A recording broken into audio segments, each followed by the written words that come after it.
Hey friends, and welcome to Mom Talk Maryland.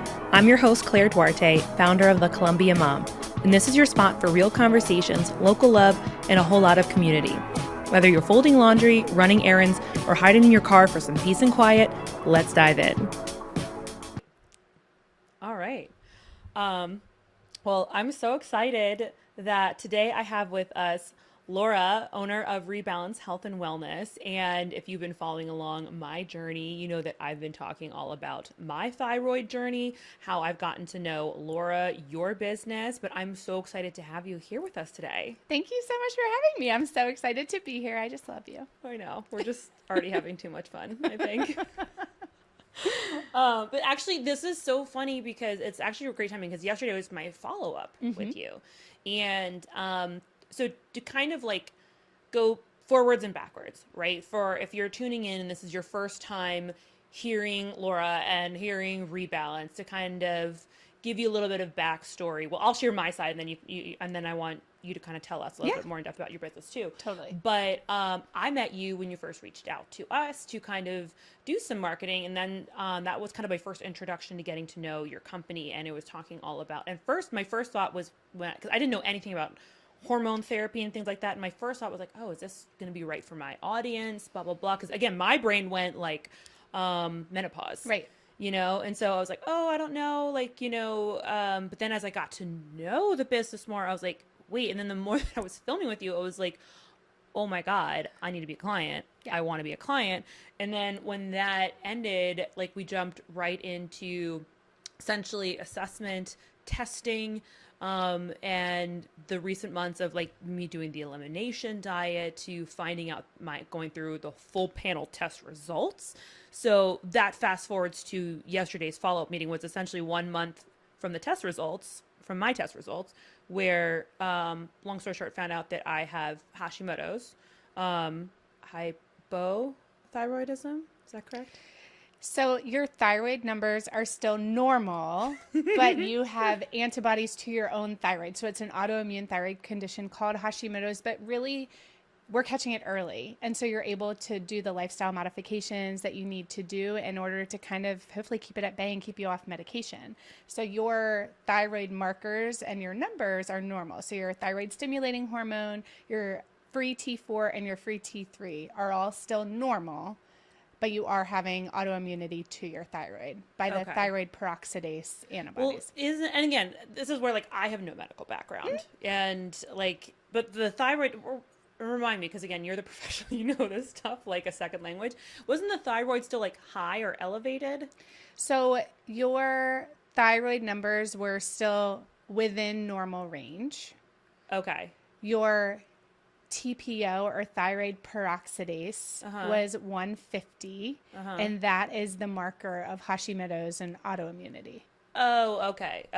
Does that make sense? Sure. That makes sense. I guess when you're putting things more like on a scale or something exactly. like that. Yeah. Okay. And so what can happen though is when you have these autoimmune markers, if you don't catch it early, then it starts to impact the other things. So the brain signaling to your thyroid to make the thyroid hormone. And so any of those, like your brain hormone, it's called thyroid stimulating hormone. It comes from your pituitary, but that can increase. And then you may have decreased levels of your T4 and T3. And T3 is your active thyroid hormone, really impacts your metabolism and so many other body functions. Yeah. So yes, there is opportunity for it to move that way, but that's why it's really important, especially in the autoimmune conditions, to kind of catch it early and then work on the lifestyle modifications, diet, exercise, stress management, making sure that you're getting the nutrients you need. There's specific nutrients that are really beneficial for your thyroid. Really like selenium is a big one. So you're taking a multivitamin that has 100 micrograms of selenium in it, which is really important for your thyroid. Yeah. So, and to catch people up too. So to kind of give you, again, another layer of my personal story, I think what's interesting with people that, now that I've been kind of like starting to kind of get into this world, do a little bit of my own research from everything that you've told me, I feel like a lot of people that have some thyroid conditions, sounds like for the majority of them, they feel like crap when they kind of get to this point and they're seeking medical attention, things like that. And that wasn't exactly my story. And because I think I whether it was just my own health, the situation, the certain markers that I had, because when I came to you, I actually was feeling pretty good. Yeah. And I do think some of the medications that I was taking were definitely masking some things to a degree. Um, but when I look back, approximately 2 years ago, prior to, taking semaglutide, and because I lost like, not in a short period of time, like over like a year and a half, like I said, I lost like 30, 40 pounds. Yeah. So I think the weight loss definitely impacted many areas of my health for sure. Absolutely. Even if I started taking it for initially just vanity reasons. But when I think back to that summer prior to starting to take it, I'm like, and I'm remembering how I felt. And I'm like, those are definitely the trademark thyroid symptoms for sure. Again, I didn't really know any different. Sure. And I'm like putting all this weight, and I just wanted to lose weight. I didn't think about anything because, again, the brain fog. I'm just like, well, I have a 2-year-old or a 3-year-old, so I was just like, that's just life. Yeah. You know what I mean? And life is stressful, and you're tired, and we're tired, and and hashtag women's health. I'm laughing, but I'm not laughing. So anyway, so fast forward to now. So as I'm getting to know you, that's what made me be like, oh, I should really be a client, because I was like, the reality is like, I feel pretty decent, but I was kind of thinking back to how I had been feeling at one point, and I was like, I also have like no idea like what's under the hood, and I was like, I should probably have a really better idea of what that looks like for me, because now that I'm like, mid 30s, and I have had some of those similar markers, I'd be really interested to know what a blood panel for me right now looks like. And so anyway, so yeah, about a month ago, we got the test results back, and you kind of walked me through, all the different levels, all the different markers, and that's like a 2-hour appointment, because she's so thorough and it was so helpful. So we're not going to go through all that today with you, because it's, though I could probably use a refresher course. Totally. Some of that.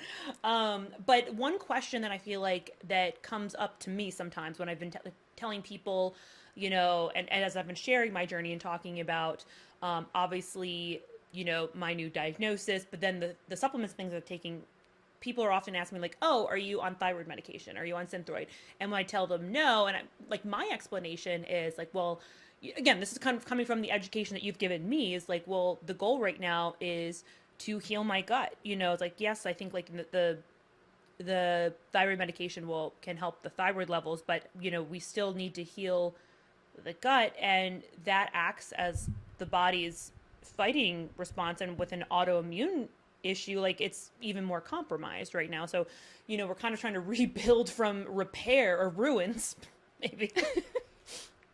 And so, and that's why I like that you're integrative, not like strictly one side or the other, meaning that like you believe in the holistic principles and will integrate the medical interventions when necessary and when it needs to complement one another, right? So, yes, I'm on a whole host of wonderful supplements. There's like at least 3 things in here, at minimum.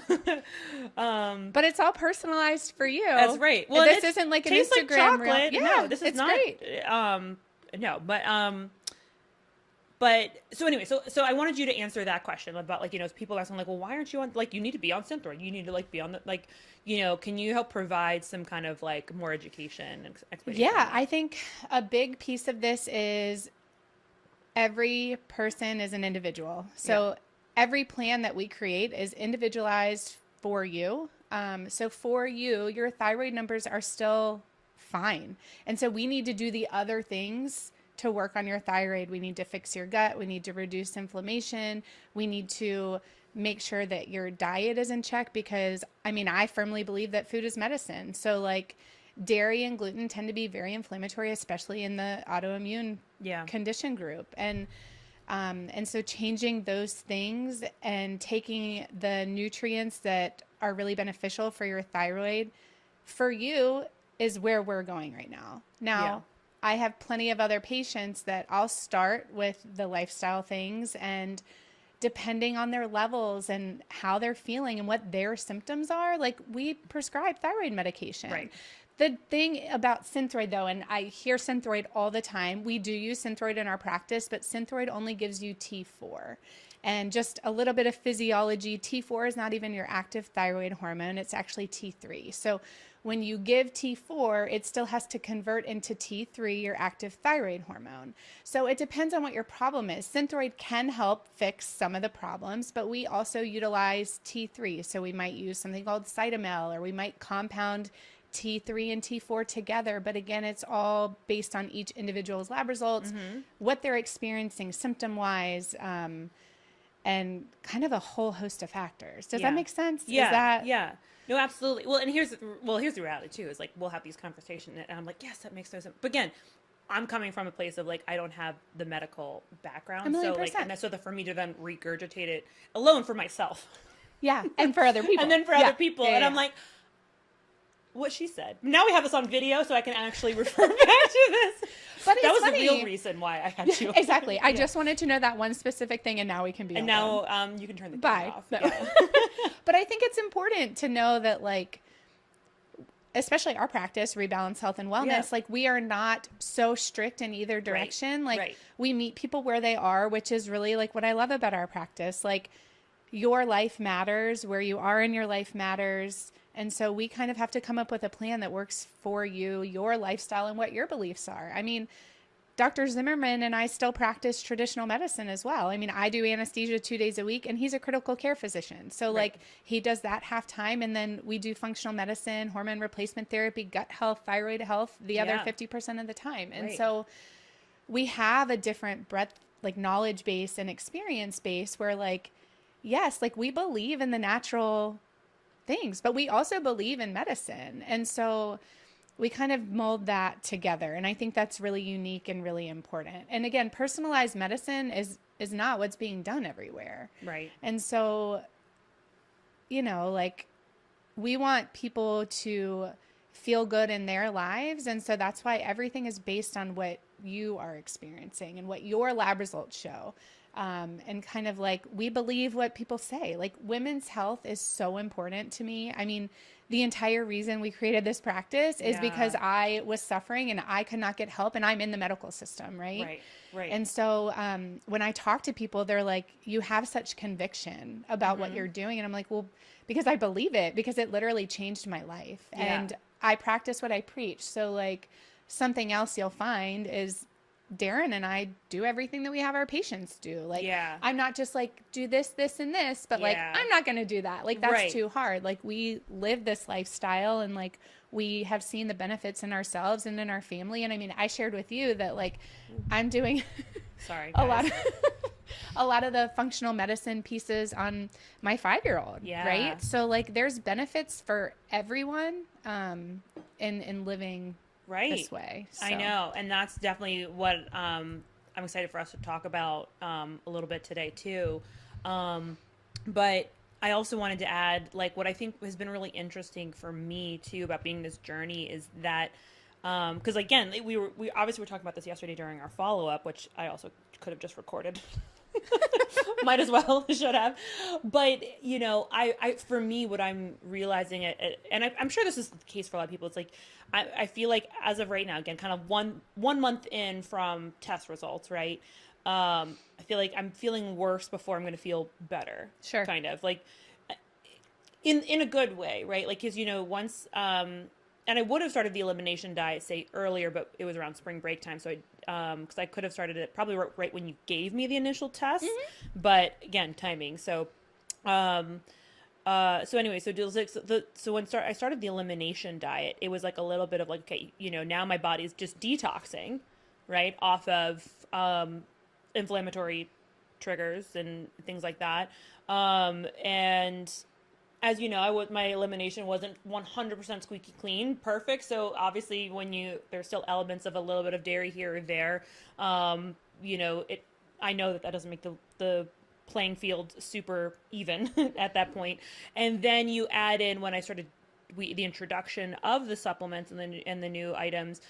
So my body's kind of adjusting to now taking those to now being approximately like 4-5-ish weeks into the supplements. Now the elimination is now technically over, but I, you know, have been trying to still kind of, you know, live dairy free and mostly gluten free, kind of moving in that direction.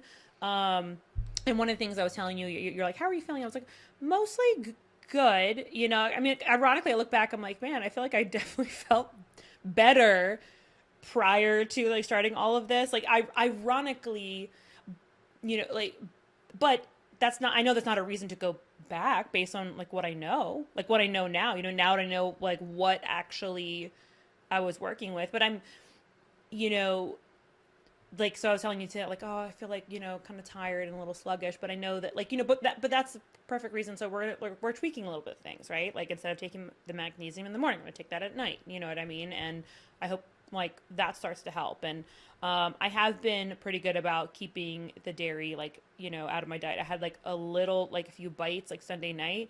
Oh my God, and I felt so bloated yesterday afternoon. And I think I again took the pancreatic enzyme. I don't think it was dramatically later after my lunch because I think I was still biting, but then again I felt like so bloated. Take it before. Like, Okay. take it before you take your first bite of food. Okay, I think Side like note, it's sorry. Yeah, This is my medical advice only for Claire. Disclaimer. yeah, yeah, because the bloating was like, and this is just again, it's kind of just like the little troubleshooting that I'm trying to figure out because I'm like, I'm bloating so bad. Again, dairy was, you know, a little bit still in my system from, you know, even the few bites and things like that. So it's, you know, it's interesting because I was like, oh, like I'm frustrated feeling like I feel like I am, like I'm doing all these supplements and I am like making all these really healthy choices. And like, admittedly, I was feeling like, you know, frustrated that I feel like tired and bloated and while I'm walking the walk and trying to do the right things. And, but I guess that's kind of life. That's kind of health when we're navigating So these pieces. it's a little sticky. I actually very rarely hear like your experience, to be honest. Like, most of the time when people are doing their elimination diet, pretty much after day 7, like I get messages like, what is this magic? Like, why do I feel so energized? Like, why do I feel so much better? And I did feel pretty good. Yeah. Yeah. Like when all of those things are kind of eliminated, like, yeah, like I felt pretty darn good. Right. You know what I mean? So I think some of it is it takes time. So this is why we honestly work with most of our patients in a program situation, is because there's a lot going on. So we don't want to just throw every single thing at you at once. We kind of want to like work on one thing at a time. Your gut takes several months to heal. Think about how long it took you to get out of balance. And so I think also having realistic expectations too is important. And I'm not saying for you, I just mean in general, like knowing that like what you've been doing to your body and all the things that you've been exposed to, this has been happening forever. Right. And so then it's like, okay, we're 1 month in. And I remind patients too, like, let's think about the things that are better and that are different. And I think, cause it's easy to be like, well, I don't feel immediately better. I have never claimed that this is going to be a thing that like tomorrow. And I tell people that all the time, like tomorrow you're not going to feel like you're on top of the world. Like this takes some time and it takes effort on your part. And that's the thing. Like I can give you the information, and educate you, because I think knowledge is power. I think knowing what's going on inside of your body is amazing. Yeah. But then what you do with it is ultimately up to you too. Right. And so we are still working. We have things to tweak. We're changing things all the time. Right. So it's finding what works for you, which again is like that personalized piece. Right. Like there's not a plan that's for every single person. Yeah. The plan is like, okay, the initial plan is working with X, Y, and Z, but it's, you know, you're still suffering with some low energy and some bloating. And so now we need to address what's going on there. And then we'll change and pivot to what you need. Does that make sense? Oh, absolutely. You know what I mean? And I mean, you already know this, but I was like, my frustration is more with myself, not like, oh, why isn't this working right now? And it's also, I mean, you get this too, like being a mom and a business owner, like I just want my energy. I just want the energy to focus and to do all the things. So like yesterday afternoon, I was like, oh, I feel so sluggish. And I hate that feeling. And it's not that I'm chasing that and I know, and that's why I'm doing all of this and I'm committing to all of this, because I don't just want the overnight success. And it's not going to be an overnight success. I know it's going to take time and things like that. But again, the reality is like, again, being moms and business owners is like, well, I need the focus right now. Right. and I want you're like, but I clarity. need that energy like yesterday, like, and I need it in this 1 hour window. And so why isn't it here? Right. Why isn't it here? I was like, I ordered this and I don't see it here. It didn't show up on my menu today. It did not. It did not. That my Amazon delivery was late for that one. So, but I mean, that's just been an interesting part of the journey for me. But I know that that healing takes time. But that's kind of what now I'm like starting to like nerd out a little bit. I'm like, oh, so now we're gonna do another round of tests in like a week. And so now I'm kind of curious. I'm like, oh, well, some markers have got to be a little bit better, hopefully.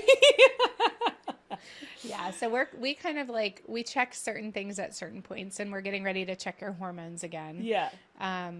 Which will be good, and then we'll address from there what the next step is. And so we're always changing and always modifying for like what you need and what patients need, and right. It's great. I know. And I mean, like I shared with my audience that, you know, I recently had like my IUD removed, and you know, in an effort to kind of be more natural and again address kind of the hormone issues at play. And I finally did get my first period last week, which was brutal, which I kind of knew it would be. You know, everyone's different, and you had kind of warned me about that. I mean, I kind of knew that to be expected, but I was like, getting it removed and getting your first one back anyways would be challenging, just let alone everything else we were doing. So yes. I'm not surprised.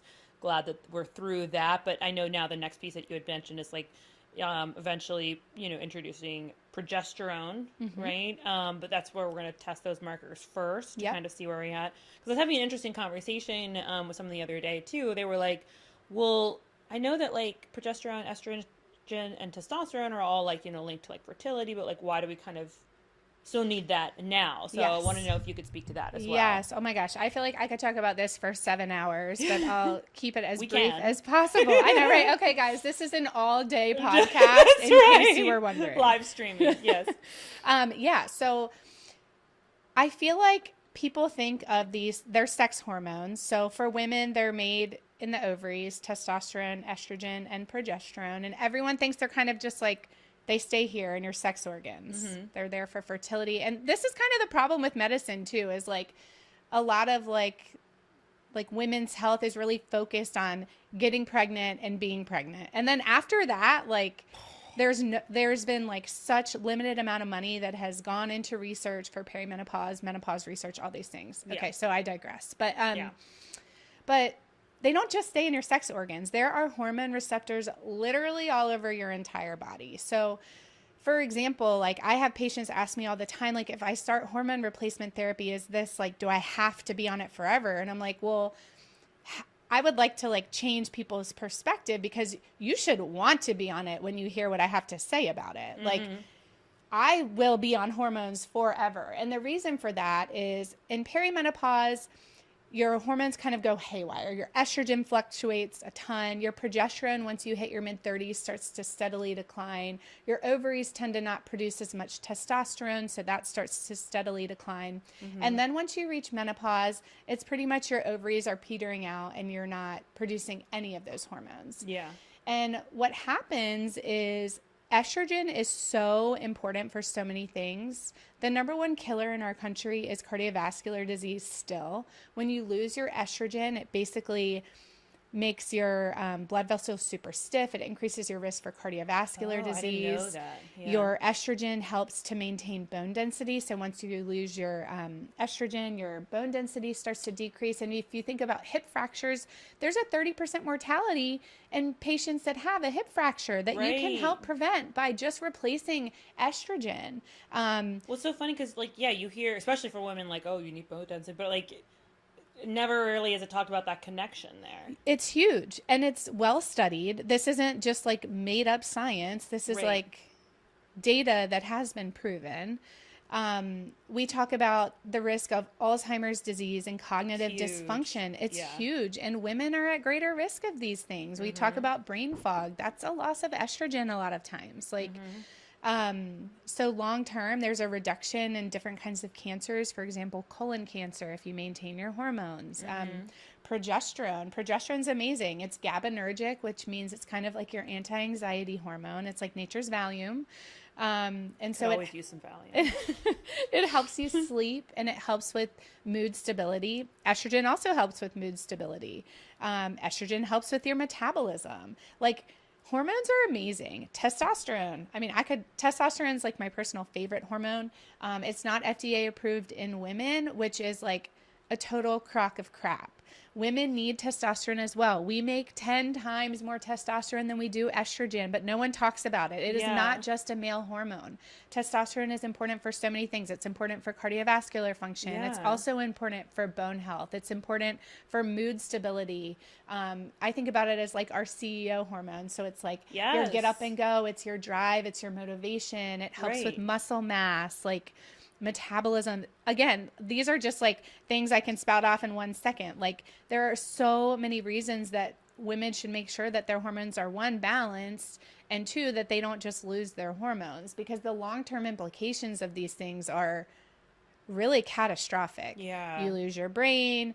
I mean, I posted a video about how divorce rates tend to really like increase in women's 40s and 60s. And like, there's got to be a correlation with hormone imbalance. Like, I mean, I know when I'm imbalanced, like anxiety, depression, like, you have women that come to me and they're like, gosh, I just have this like new onset anxiety, this new onset depression that I've never had before. Like, have these weird palpitations. I like wake myself up in the middle of the night. So hormones are great for symptom management as well. Like the hot flashes, the night sweats, and, all the other symptoms that you think about with it. But honestly, the benefits of the long-term use of hormones and making sure that you don't just decline hormonally are really important, and they're not talked about enough. And I also was talking the other day about, like, we talk a lot about the risks of hormone replacement therapy. There's still a lot of fear from this one study in 2002 from the Women's Health Initiative that, one, the study was designed poorly, and the results were translated incredibly poorly. And so women and physicians alike were terrified of hormones. So they stopped teaching it in medical schools and advanced practice schools. And that's why people have such a hard time finding providers that are actually able to, one, understand the hormones, because they are complicated, take the time to do it, and also to know what to prescribe and how to prescribe hormones. Yeah. So there's a lot of nuance to it. I'm sure. Well, and I feel like maybe also in this is my bias, or like my assumption or malassumption, you know, of like when I think when I heard, maybe in younger years when we hear hormone replacement theory, I think probably initially I think of like, you know, gender reassignment, or as it relates to like those populations, or like I said, now that I've gotten older, like thinking about like, you know, menopause supplement, you know. So I think there's a lot of misinformation, mal-assumptions and things like that. And again, clearly nowhere near enough education for women's health just in general. 1,000,000%. It's horrible. Okay, random. Where's your pellet? Am I allowed to ask that? Yeah, it's in my glute. Is it right here? Mm-hmm. On that side or the other side? Well, you switch sides typically. Oh, yeah. So we're both like... Yeah. Woo! Yeah. So she put a testosterone pellet in me. Yep. Which is funny because you're right. It does feel like a little grain of rice. Yeah. Rice? Mm-hmm. Yeah. And because someone asked me about that too, and I was like, yeah, I have a testosterone pellet. Have you ever heard of it? I like show, and I was like, I'll show it to you. It's like a little... Yeah. I hike my short up and show you. It's not sexual at all, but anyways, it's just like right there. Yeah. But as opposed to like the orals or the creams or anything like that, and it's one of the things, like, have I noticed I mean, it's hard because you can't notice one impact when I'm also taking all. You're doing a bunch of other things, yeah. But yeah, so I mean that's another kind of factor in the equation. But I wanted to jump back to a little bit of the conversation that we had started when we were talking about our kids. And again, we should probably do a whole other podcast on that specifically, which I think, because we both talked about our fairer little children. Yeah, they're so sweet and The so fairer crazy. little babies. I know. Yes. And I really do think we should do like a whole thing on just that. But, starting this journey for myself keeps me thinking more along the lines of like, we've been starting to buy more like organic foods and more gluten-free things. And I'm wondering like, I wonder how this will affect my children. Because I haven't yet run full panels on them or particularly like my son. But you recently did. And you've already been seeing some results. Yeah, amazing results. Not just like I could say, oh my gosh, what I'm doing is working, Right. Whatever. But I mean, I was telling you, we had a parent teacher conference yesterday, and my little guy is 5 and he has like severe ADHD, like major impulsivity problems. He is like sweet as pie. Actually, his teacher referred to him as a golden retriever because he's like got so much energy and he's so sweet, but he like really struggles like keeping his body to himself and like not interrupting, and like at home he literally like cannot sit down, and he's up at 6 a.m. and he's ready to go until he literally passes out. And things had kind of been getting a lot worse, and so we sent some of our functional testing on him, and he ended up having a bunch of overgrowth in his gut. And you know me, I'm like very passionate about gut health, because I think it's kind of root cause for a lot of different things. If you have poor gut health, you're not able to make your neurotransmitters, so your mood stability suffers. If you don't have good health, you're not able to have the immune function that you should, because 70% of your immune system is housed in your gut. When we're talking about neurotransmitters, serotonin and dopamine are made in your gut, and the data says anywhere from 70 to 90%. It's significant. So if you're not even able to make those neurotransmitters, you're not able to get them up to your brain, and your brain's not able to utilize them. And so he had significant overgrowth there. And then he had some nutrient deficiencies. He had low vitamin D. He had low ferritin, which is your iron stores, probably from poor gut health. So we actually are doing a lot of supplementation with him. And it's been about 6 weeks, and he's like showing major improvements. We took out food dyes, which, some people really are like, do food dyes actually matter? And in some kids it does. Some kids don't have the ability to break them down, and so they accumulate, and it kind of makes them go nuts. We took out a lot of, we added a lot of organic food. We're trying to make sure that, stabilizing blood sugar with protein added to his snacks. We're doing all sorts of stuff for the little guy, and he's doing really well. So that's awesome. Yeah. I know. And again, we can and we will do a whole podcast probably on that specifically, because I was like, I feel like there's so many challenges when it comes to food and kids, and like, because they like what they like. I mean, we do too, but as a parent, that can be hard to navigate of not only just getting them to eat balanced, but obviously when you're trying to introduce different things that we know are like quote unquote good for them. Especially when it's very needs based at that time. And have you guys been noticing the effects sort of at home in addition to school? I would say yes, probably a little bit less so, because I mean, he's a normal kid, so he like saves all of his like good behaviors where he's at school, and then he feels secure at home, so he kind of lets loose a little bit. Yes, I definitely see a difference for sure. On the soccer field, like in the mornings, like when he goes to sleep, like he's just a kind, sweet little boy, and I just want to support him the best way we can. So. I know. And these conversations are always so interesting to me, because they kind of like, they get my wheels turning when I think about like my own son. Like my daughter is, very different, very independent. And I've obviously talked about my son on here too.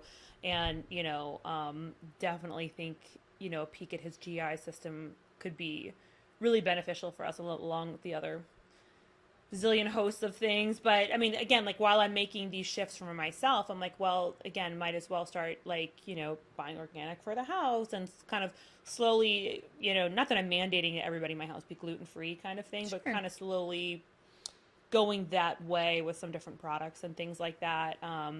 And I think that's kind of like the point that you make too. It's like, you don't need to like necessarily have to clean house overnight and make the product switch on everything. And I really, because even that for me is like overwhelming, but I'm like, okay, as I move along, like, slowly making some certain swaps can be helpful, not, it's like,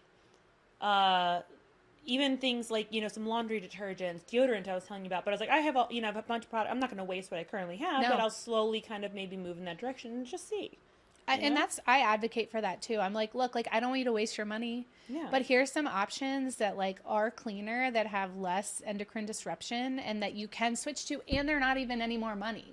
Right. That's the thing. But it's hard to find what's actually like safe and a good alternative versus like, I mean, for example, like people go to tell me all the time, they're like, yeah, I use like Tide Free and Clear. I'm like, it's not really free and clear. Literally what I said to you verbatim. Is it? Okay, I'm like, that's funny because like people say it all the time though. It's like, yeah, because you don't know, like you don't know what you don't know, right? And so, and then to kind of like go back to what you were saying about like making changes for the family, because we were talking about this too. Like, I think when you're making changes for yourself, it can only benefit your kids, even if you don't have the fancy testing to know what's going on with them. Like adding in more fruits and vegetables and fiber and whole foods is literally only going to benefit them. There will be no downside to it. Right. And yes, it's so difficult when you have picky kids. Some of it for me is just keeping the stuff out of the house. If it's not there, they don't ask for it. Right. Do you know what I mean? Yeah. And I've seen a lot of tricks that I've used, like while you're cooking dinner, like I just we hold this like huge container of veggies. We like have peeled whole carrots. My kids love the rainbow carrots. Yeah. Carrots and peppers and cucumbers. And I just put it on the table and they're allowed to like go eat as many veggies as they want. And like, they're usually hungry enough that they want to eat it. Yes. But it's just like a good idea to like, little things like that. It makes a difference, because I was actually reading something the other day. It was like less than 50% of children have one fruit or vegetable a day. Not surprised. Right? But like it's sad. It's sad. And like the benefits of the fruits and veggies, the micronutrients, the phytonutrients, the fiber, the different vitamins, like they're amazing. I know. Your body needs it. I mean, like my opinion on food is medicine. Yeah. Did you know I think food is medicine? Did you know, by the way, your sign off forever? Yeah. Food is medicine. Yeah. Do you have a tattoo with that? Of that? Yeah. Yeah, on my inner lip. No, I don't. It can be your next one. Yeah. Oh my gosh. Right. Or like have it like in between your fingers or something like that, or your knuckles. Yes. Wait, food is medicine. FIM. Yeah, I'd have to explain that to a lot of people, though. That'd be great. You have like 2 alternate meetings, maybe. Well, thank you so much, Laura, for coming on here today. You've been so helpful in not only just continuing to educate me, but as you're guiding me along this path. And I know that we are continuing to shed so much light to so many other moms and women, because I get questions all the time, and I know that you continue to too, and I'm just so glad that we're kind of get to like do this together to kind of keep like showcasing what you do, and then like kind of me walking through it right now. So Absolutely. Thank you, and thank you for being on here today. Oh, thank you so much for having me. This Cheers. was so fun. Cheers. Thanks for tuning in to this episode of Mom Talk Maryland. If you loved it, leave a review, share it with a friend, or tag me at the.columbiamom on Instagram. I'd love to hear what you think. And don't forget to follow the show so you never miss an episode. Until next time, keep showing up, keep supporting local, and keep being the incredible mom, woman, human that you are.